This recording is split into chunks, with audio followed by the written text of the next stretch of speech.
Hi, hi everyone. I hope everyone is feeling good. So, I know that I haven't been coming on doing videos like I should have, and so I do plan on getting back to that more. But I was absolutely inspired, and I'm actually close to running late for work. But I wanted to come and have a talk about this Colin Kaepernick series. It was a little bit of a buzz this weekend on Twitter, and but on the other hand, it kind of came and went. And I'm gonna say, first of all, the things I hated about it, and before we, and as we're getting into it, I am going to do some plug for some keto tea and my super greens. I've been also doing the plate. So jiggle, wiggle, wiggle, and doing body sculpturing, and also continuing with my water aerobics. I've gone a week without doing water aerobics, and this is the first time in a long time that's happened. But that's primarily because I caught a cold from my kid, and I didn't want to give it to anybody because we don't wear masks in the pool. At least I don't. And the notion of wearing a mask in the pool doesn't sound like the safest thing. It's not the worst thing. It's just that you have to be very, very monitored, with that. Anywho, so I'm getting back to it this week, and I'm really, really excited about that. My kids keep stealing all my stuff, my scissors and stuff. Anywho, but while I'm drinking my tea and having my super greens, if I would have taken my super greens more often, then I definitely wouldn't have gotten a cold from my kid. But that's not why we're here. That's not the assignment today. And my hair is all over the place because I have these headphones. Anywho, one of the things that I wanted to touch upon in this Colin in black and white is that, first of all, I think there should be a season two, because it only touched upon when he went to college, and it didn't touch upon his experiences in college. And I'm not sure if as many people cared as much, but I think the underlying conversation that we need to have is, let's let's start at one spot. It's 6 episodes, 30 minutes, about 23 to 30 minutes each episode. And Colin Kaepernick is speaking, and he's like he's watching his life take place. And I'm going to say, I don't like the format. I think that um, it's a little strange. It's a little off-putting. So I'll admit to that. But at the same token, I know I'm using my tweezers, but at the same token,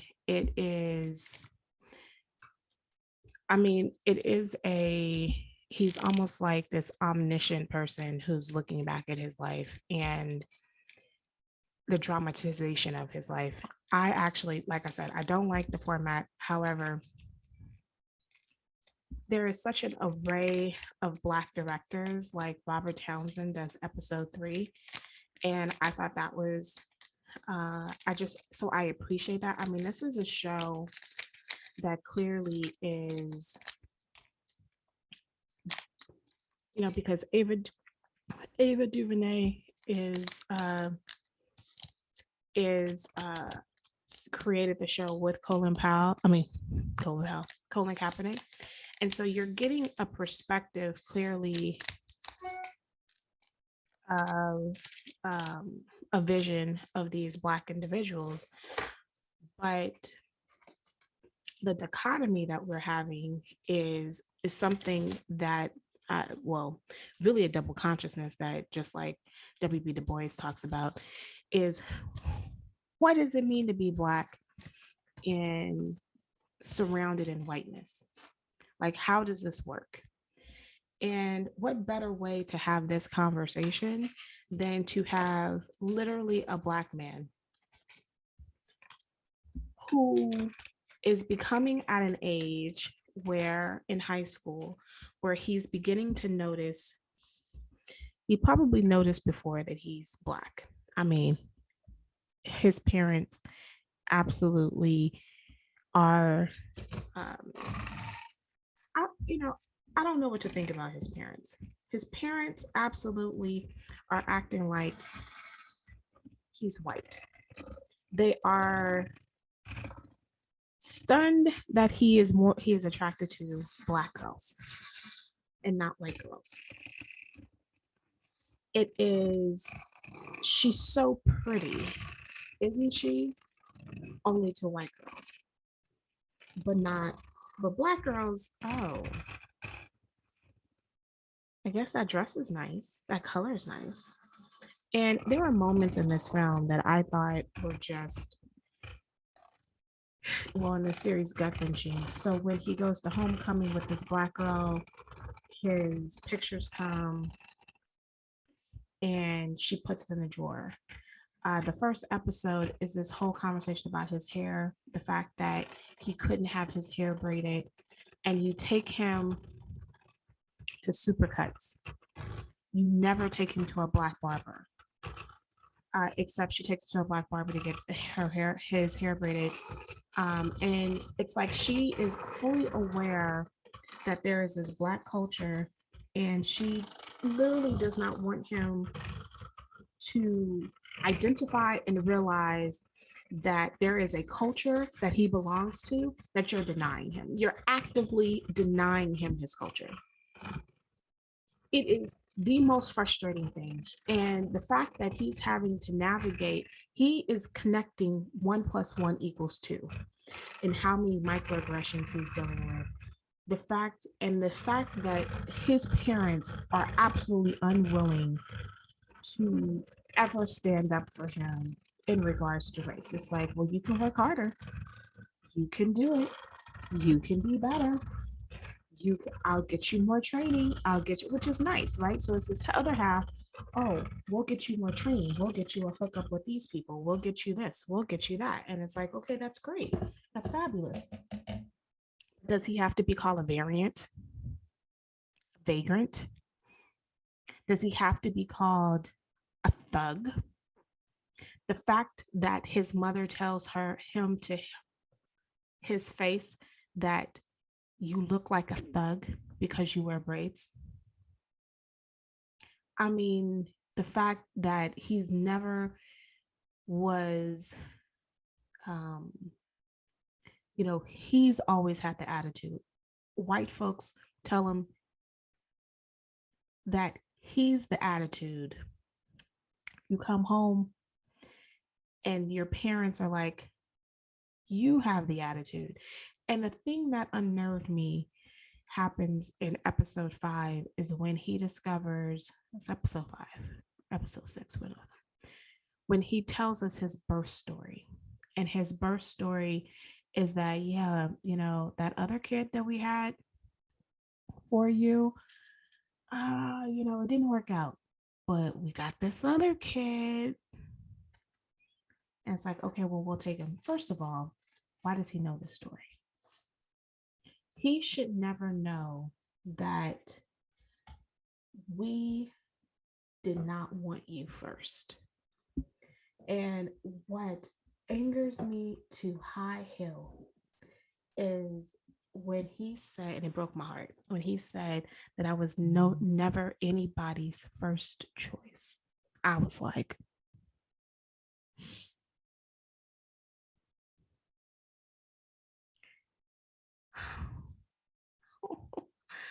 I mean, my heart just cracked. And there are moments where are just pivotal. And it just led me to think that they raised this boy to be white and discovered, oh golly gee, he's a black man. And then I mean, and you have to, on the other hand, still acknowledge the fact that of course he loves them because they did raise him and they loved him the best they could. And the best they could was for him to hate himself.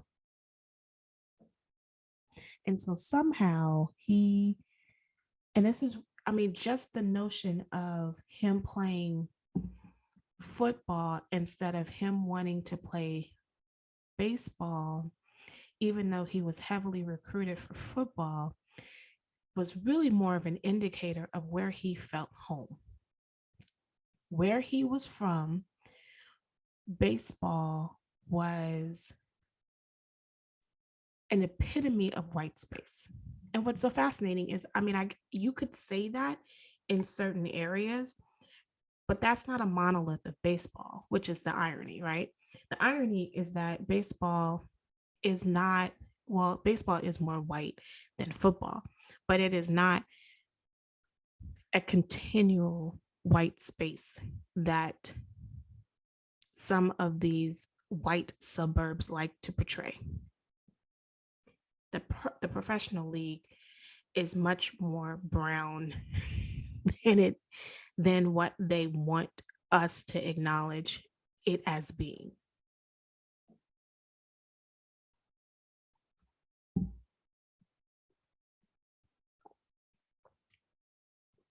It's a hard watch.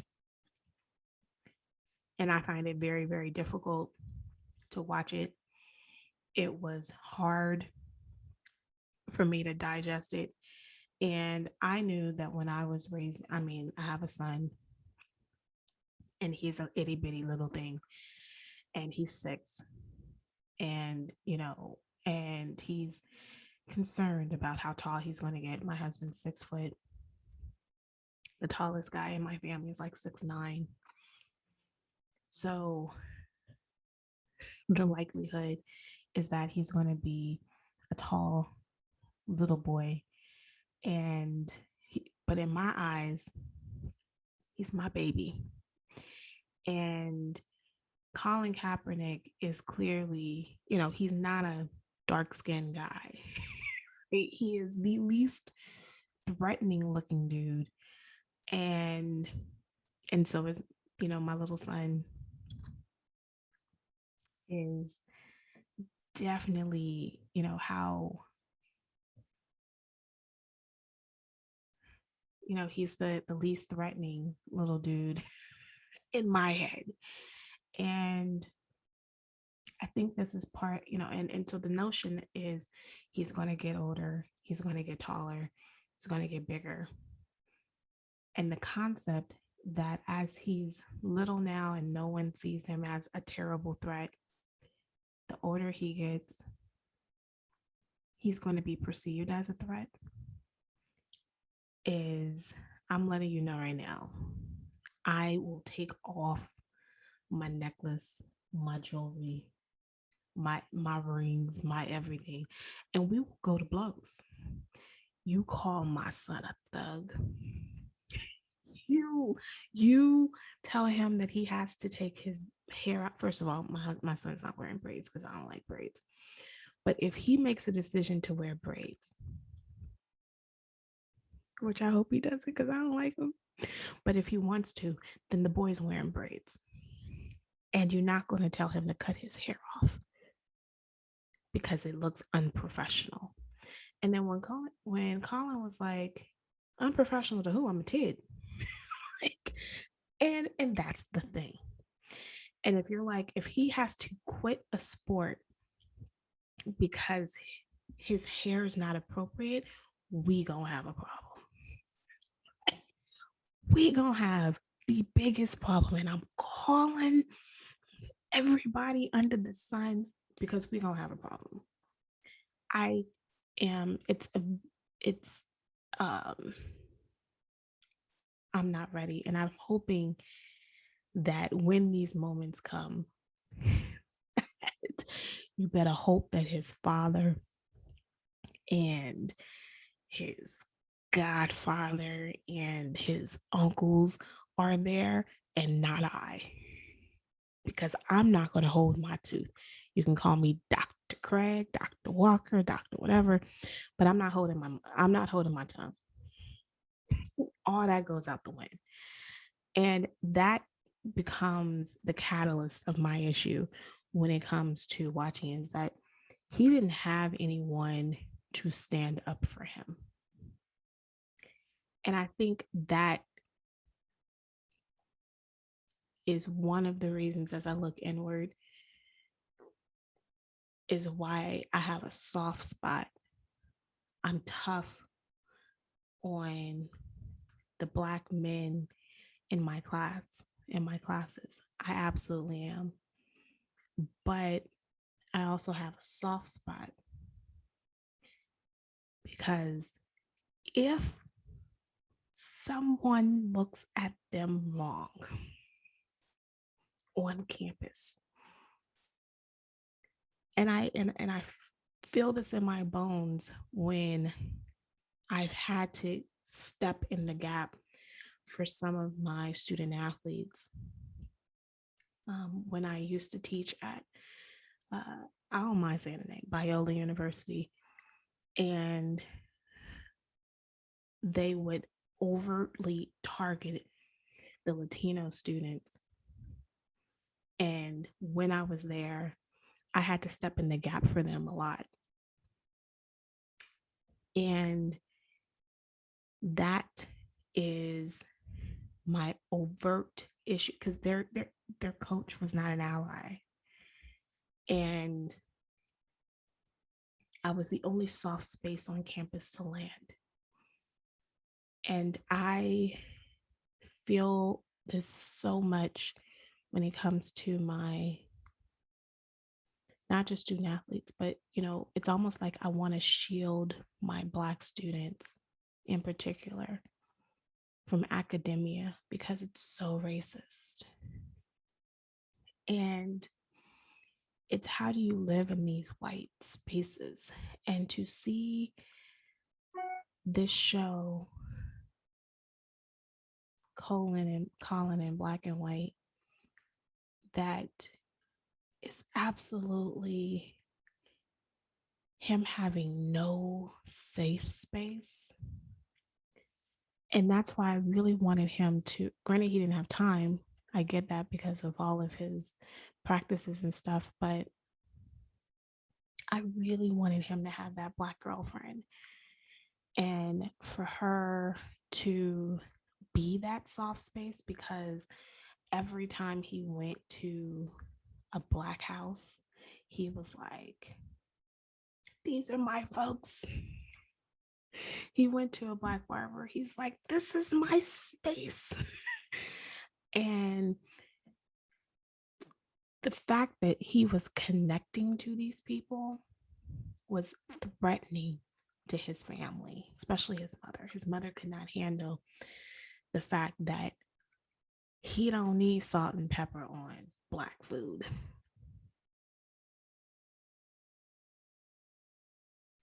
Or a lot of ketchup. Right. The fact that he don't need you don't need all of these extras, and the fact that people accepted him and embraced him in the Black community is the only thing that he needed. I'm getting teary eyed. I can't believe it, but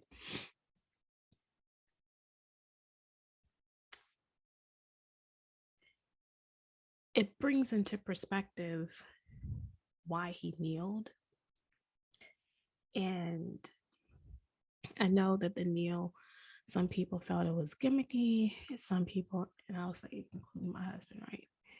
But why he kneeled is because you get tired of whiteness. And to imagine that you go off, in the world and you can't, and there's no safety there, then you come home and there's no safety here. Where do you belong? And when Black strangers see you as more of a human, more of a brother, and a safe space for you than your own mother and father, it's like, gosh. But yet you love them because they're not neglectful, right? They're not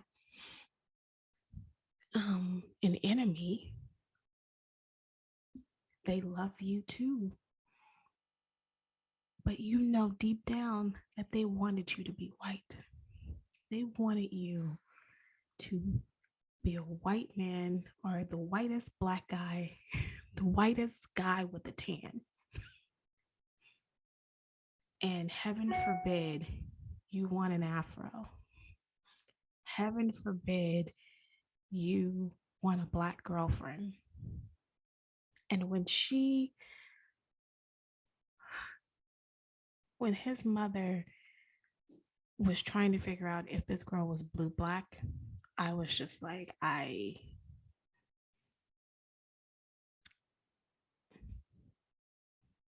don't know what to say. That's how I felt. I don't know what to say.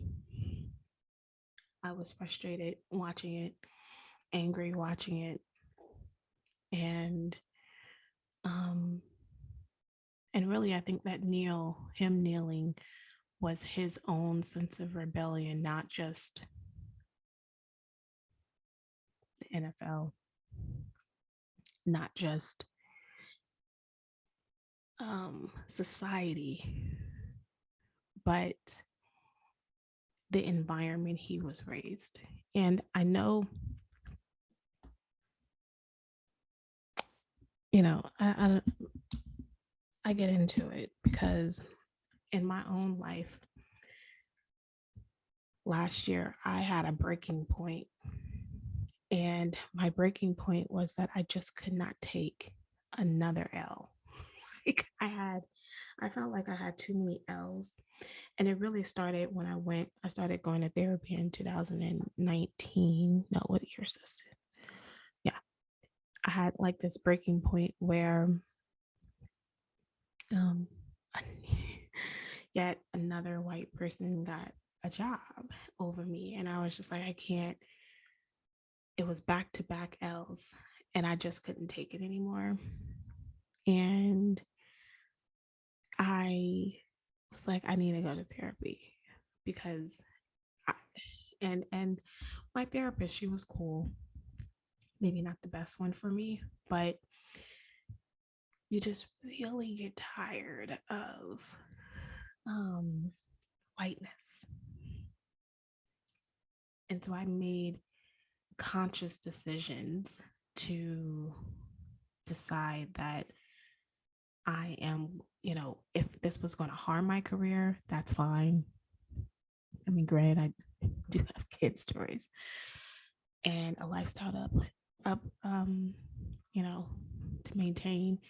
So I know that I was going to take, if I was going to take a hit, I was going to take a hit. But what I wanted to deal with was that I at least wanted some level of control in my own life. And what that meant of control was to stand up for myself. I'm not doing certain things. You're not going to be able to talk to me a certain way because I'm afraid of my job. I'm not a pushover. I'm not sitting in meeting after meeting after meeting to help other people stop being racist. I'm not doing that anymore. And I'm actually doing one more. But after that, I'm done. I need a break, a mental break from helping people realize that your racism is harming me. And then I have to fight and prove that there are things that are racist, and I'm not in the mood for that. So it's frustrating, and but the difference is not just in my paycheck versus Colin's paycheck. But I will say the difference is that I did have soft places to land. And this is probably why Colin Powell became Kappa, like, and us Divine Nine members support him 1,000%. I don't think you can see my AK stuff back there, but it's there, right? Us Divine Niners, like, he's one of us, hands off. And I think that's a, a special moment and a special thing to have a brotherhood and to have people, respect you for you and see you as human. So as you watch this, I don't know if I suggest you watching in all 6 episodes in a row because it definitely gets your blood pressure going up. But at the same token, I do think that it's a good watch to kind of understand him more of a person and what he had to endure that helped shape him to who he is today.